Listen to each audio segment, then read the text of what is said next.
越有錢嘅人越相信更多工具去幫佢方方面面。為什麼越有錢的老闆越相信風？幾樣嘢，第一，佢經歷過好多嘢，佢知道風其實唔係一個迷信嘅嘢，佢其實係可以借助風去幫助喺唔同時候將你提一把。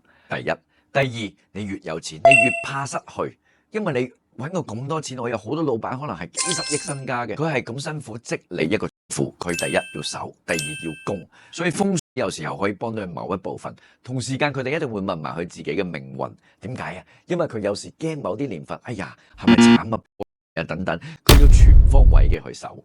第三，有啲人會用奇門遁甲，點解啊？因為一啲大老闆，佢每一件事情講緊係幾十億，你嘅決策錯咗，死火啦，間公司分分鐘倒閉。